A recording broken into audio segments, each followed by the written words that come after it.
Have a seat. Amen. All right, we're going to start off with the one thing right away. So you know where we're going this morning. I am not beyond repair or worthless. I am loved and cherished by a redeeming, healing, saving God. I am not beyond repair or worthless. I am loved and cherished by a redeeming, healing, saving God. There are so many instances in the New Testament where Jesus encounters people that are buried in what we're going to talk about today. And it has caused them to retreat and caused them to feel disqualified from God and His love. And we're going to talk about one of those encounters this morning that takes place. They had just had this huge little season of ministry. Jesus and the disciples were incredibly tired. And so they wanted to get away from the crowd, but the crowd followed them, which happened a lot with Jesus. And so we're going to step into this encounter in Mark chapter 5, starting in verse 21. It says this: Jesus got into the boat again and went back to the other side of the lake, where a large crowd gathered around him on the shore. Then a leader of the local synagogue, whose name was Jairus, arrived. When he saw Jesus, he fell at his feet, pleading fervently with him. "My little daughter is dying," he said. "Please come and lay your hands on her. Heal her so she can live." So everyone is at the shore. They just got out of the boat. There's this huge crowd. Jairus comes running up. In verse 24, Jesus went with him, and all the people followed, crowding around him. So they weren't in town yet, but just imagine what was going to be happening when they're going from this huge beach, and now they're all going like this into the city. And so they're getting tighter and tighter and tighter together as a crowd. And they're moving down the street, going to Jairus' house. And then verse 25, a woman in the crowd had suffered for 12 years with constant bleeding. Okay, so let's stop there for a second. This woman that Mark remembers, this whole encounter, this woman has been talks about this woman who has had this suffering for quite a while. Does anybody here have a chronic disease? Anybody here suffered with any chronic disease? Like when I've met people that have a chronic disease, it's there for their whole life. Right? Their whole life. And at first, for this woman, it was an annoyance. And then as time went on, it became an issue as the months and years passed, and it became a crippling weight for this woman. She might have had a husband. She might have had kids and friends. But as time went on, as she became known as the unclean woman,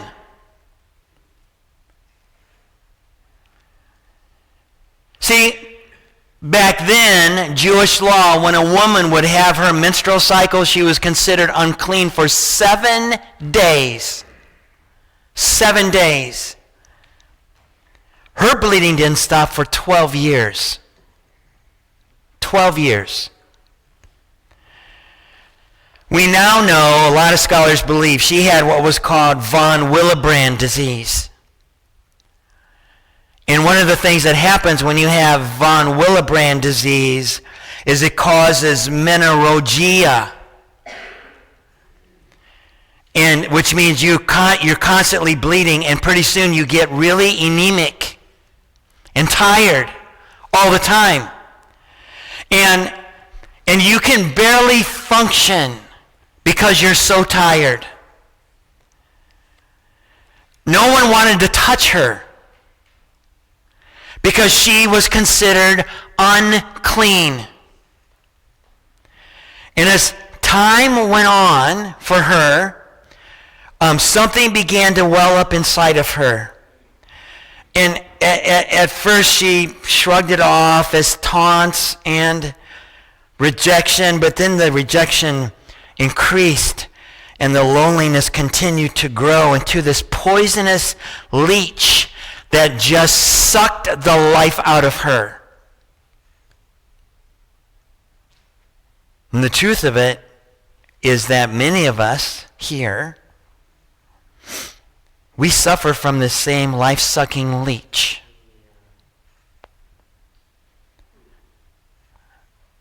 And I've seen it happen in those that call themselves Christ followers. You know why? Because it's a human condition. It's this thing called shame. It's called shame. But see, shame is very different than guilt. Guilt says, I did something wrong. Can we go to the slide there, buddy? Guilt says, I did something wrong, but shame says, I am something wrong.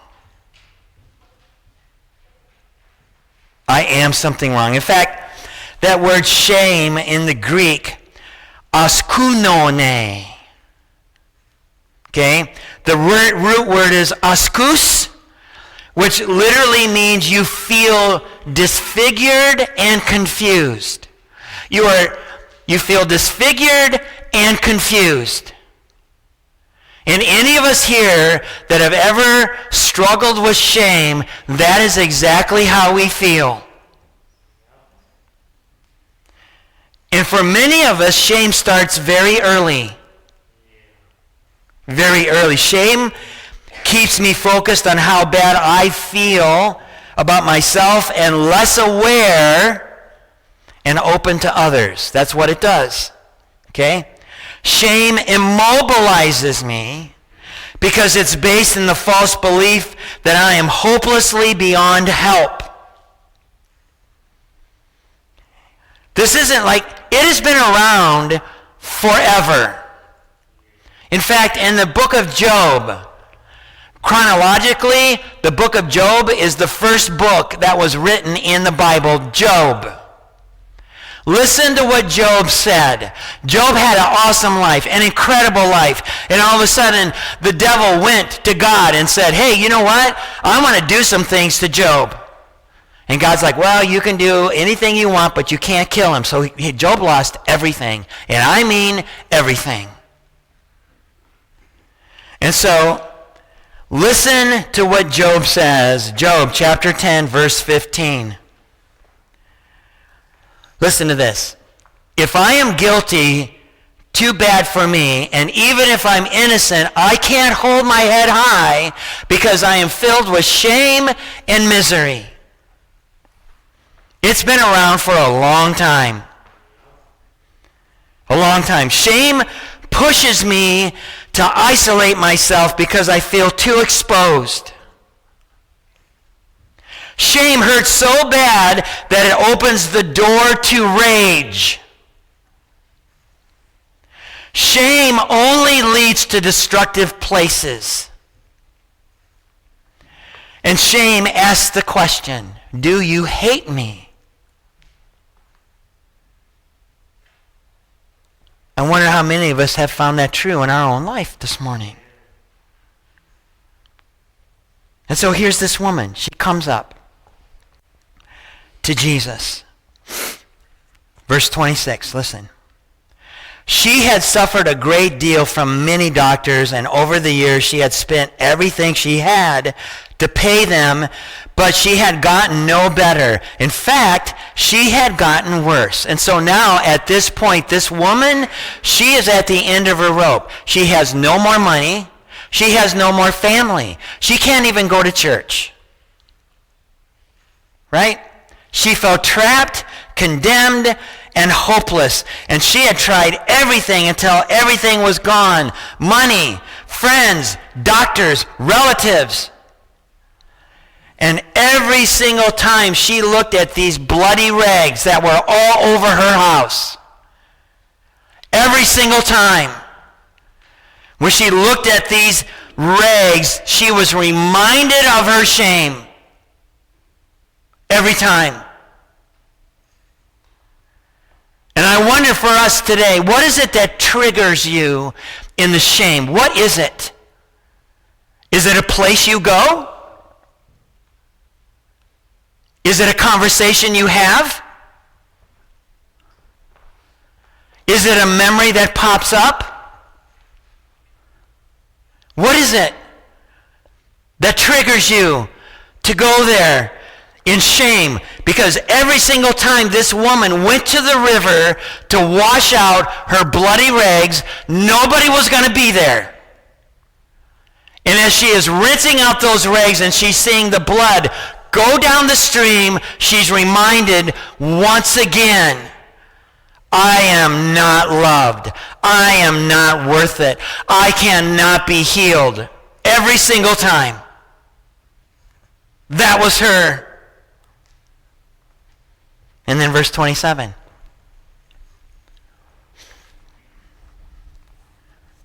She had heard about Jesus.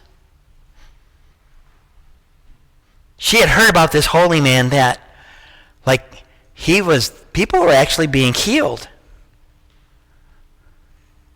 So she came up behind him through the crowd. Now remember, they are like this wide, and thousands of people are moving like this. Okay, when I was in Thailand, we went to this open market.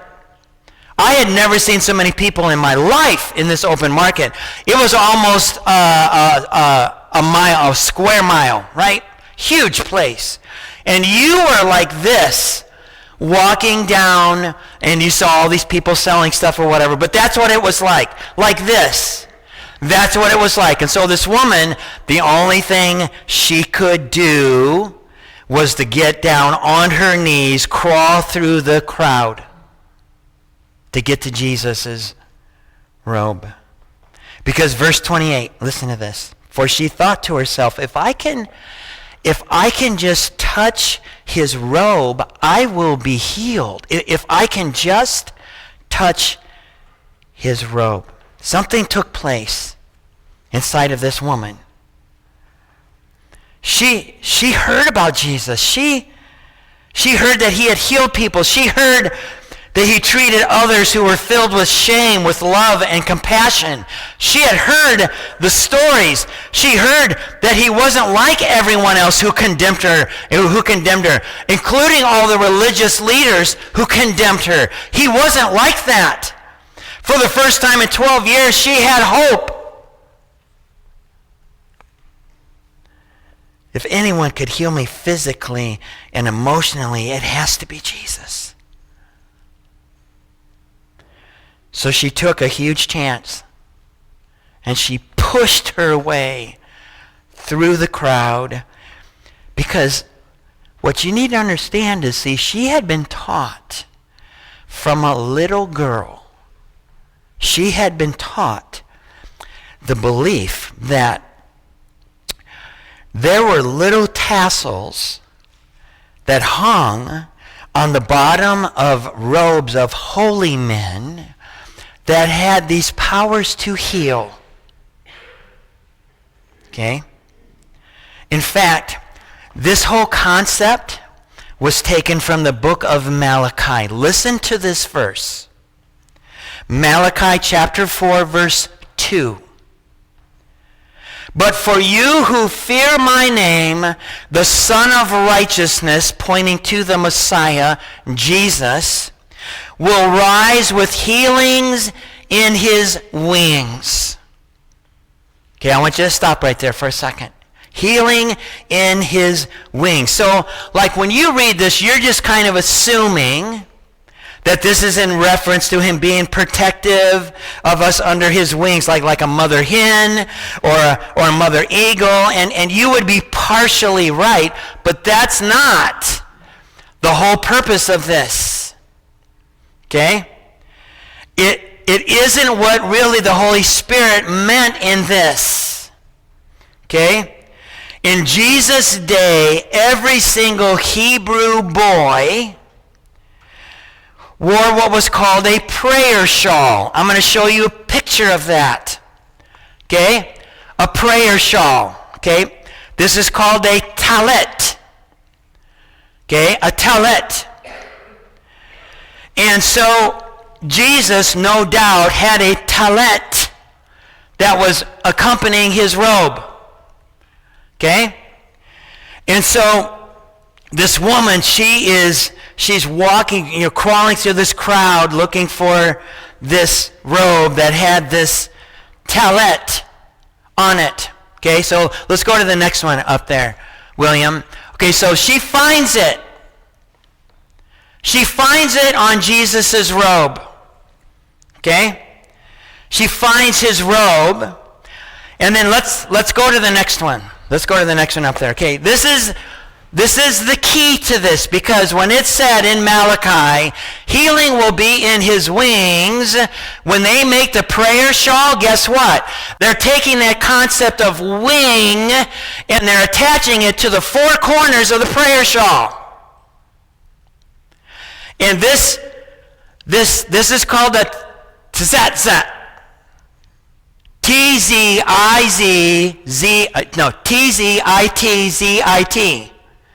Tzitzit. Okay? The important part of this is the blue. The blue on here represents God's power and authority to heal. That's what it represents. Little boys and girls, from the time they are little till they grow up, they hear about this all the time. It's called the law of Tzitzit. That's what it's called. And so this woman, she wasn't only looking for his robe, she was looking for this. Because she knew that if a holy man, if somebody who is God-fearing, who God loves, who God chose, if he has this on there, she knows that I'm going to put my faith in the fact that I'm going to get healed. So she's looking for this, and she finds it. She finds it with Jesus. And so she reaches out, and she touches that. Verse 29.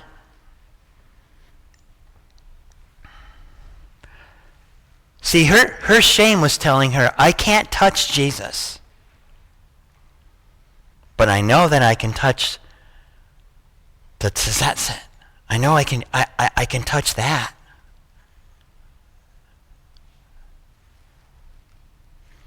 Verse 29, immediately the bleeding stopped, and she could feel in her body that she had been healed of her terrible condition. Immediately. And when she backed up her faith with action, it changed her life. We cannot miss this. I talk with people all the time who are wondering, why is my life such a mess? Why am I always ending up in this same place over and over and over and over and over again? Why can't I have that kind of life that Jesus talked about? I want to have a life like that.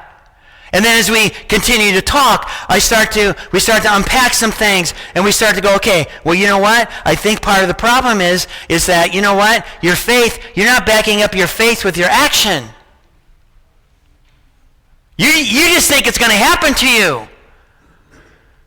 For this woman, she could have just said, oh, okay, Jesus, okay, I know, all right, I just hope, okay. She's like, no, I had to take a chance. I had to risk ridicule. I had to risk people like spitting on me and yelling at me. I had to take a risk for me to put my faith into action. Because here's the thing. I want you to get this morning. It's this. When I choose to back up my faith with action, it can change my life. When I choose to back up my faith with action, it can change my life. This is the part that we need to do. Back up my faith with action. Back up my faith with action. Does Jesus notice that when we do that? Listen in verse 30. Jesus realized at once that healing power had gone out of him, so he turned around in the crowd, asked, "Who touched my robe?" Right? I mean, it's packed. Who touched my robe? His disciples looked at him and went, "Oh, look at this crowd, Jesus, pressing around us. How can you ask who touched me?" But he kept on looking around. You know, he's looking around to see who had done it. There were hundreds of people touching Jesus, but there was only one who knew she needed Jesus. Did you get that? There were a lot of people pressing up against Jesus, but there was only one woman who knew she needed Jesus. Because don't think for a second that you can trick God, because you can't.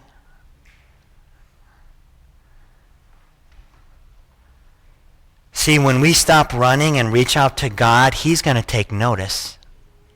He will take notice. There's kingdom power that's released when we choose to act on our faith. Did you know that? There is kingdom power that is released when we choose to do that, and we choose to follow God's agenda. There's kingdom power when we choose to surrender our will, our past, our present, and our future to God. And it says, not only did she experience healing immediately, but Jesus knew something took place immediately. Immediate. It happens immediately.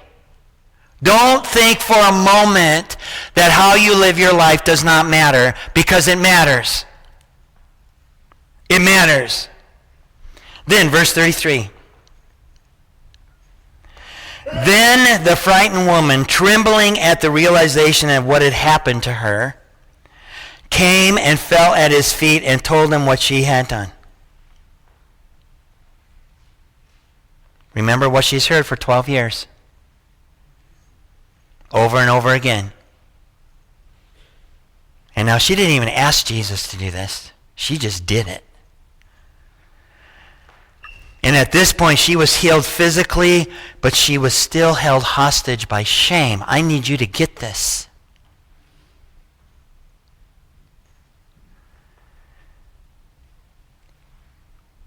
When she came to find Jesus, she was touching hundreds of people. She was considered unclean. And especially when she touched Jesus' clothes, she had broken Levitical law, and she could have been stoned. This is where shame is about to melt away. This is awesome. 34. Jesus said, and he said to her, "Daughter, your faith has made you well. Go in peace. Your suffering is over. Okay, so just in this one statement, now actually, in this word right here, daughter. When do you think the last time was that she even heard that word? It hadn't been for 12 years. Daughter.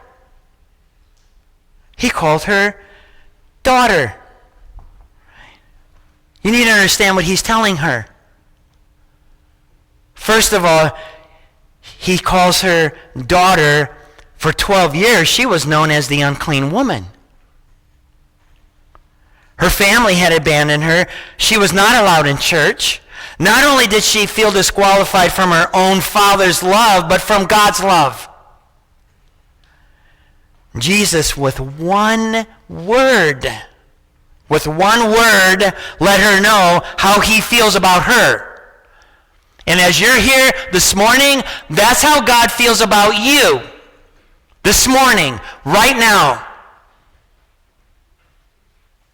In the midst of your shame. I wonder, okay, so I think about this sometimes. I wonder if Jesus walked in here right now and he sat next to you. I wonder what you would need him to say to you that would melt away your shame. What would you need Jesus to say to you?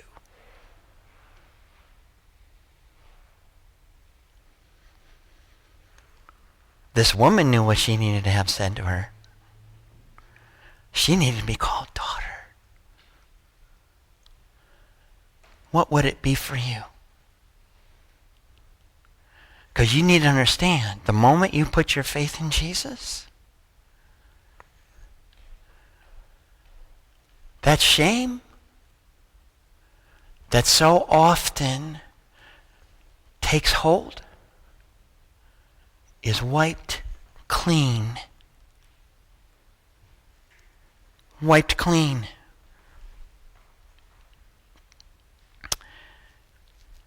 He also told her, you need to understand, you can experience peace.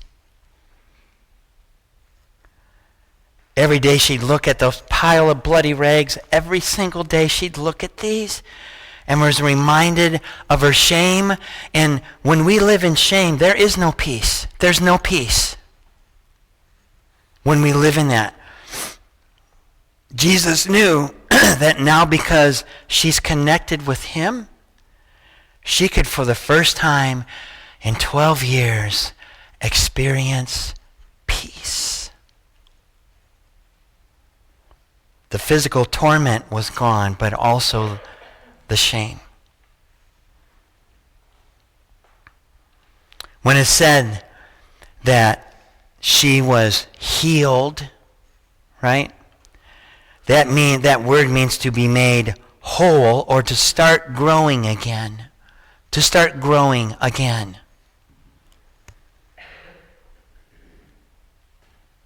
And then he said her suffering was over. Years of feeling disfigured and hopeless and confused and unclean, they're now at an end. And it's time to start living a life that Jesus planned for you. It's now to start living that life that Jesus planned you.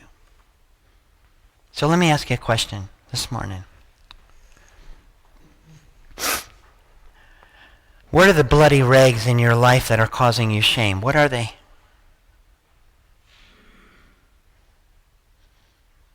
And you carry them with you everywhere.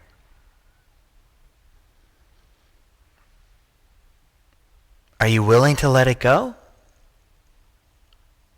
Are you willing to go to Jesus for complete healing and freedom over that shame?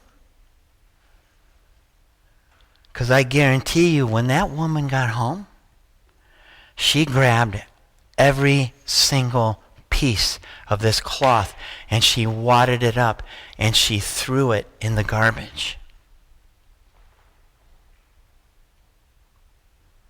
And I guarantee you, the last thing she wants to do is go back over there and pick it up again.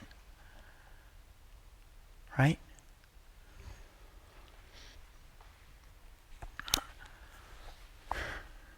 So we're going to sing this song together. What is it for you? Jesus, the more that you get to know him, the more that you're going to know. He is all about melting away your shame and replacing it with hope and purpose and significance. So let's stand. We're going to sing this song together and then I'll close this, okay?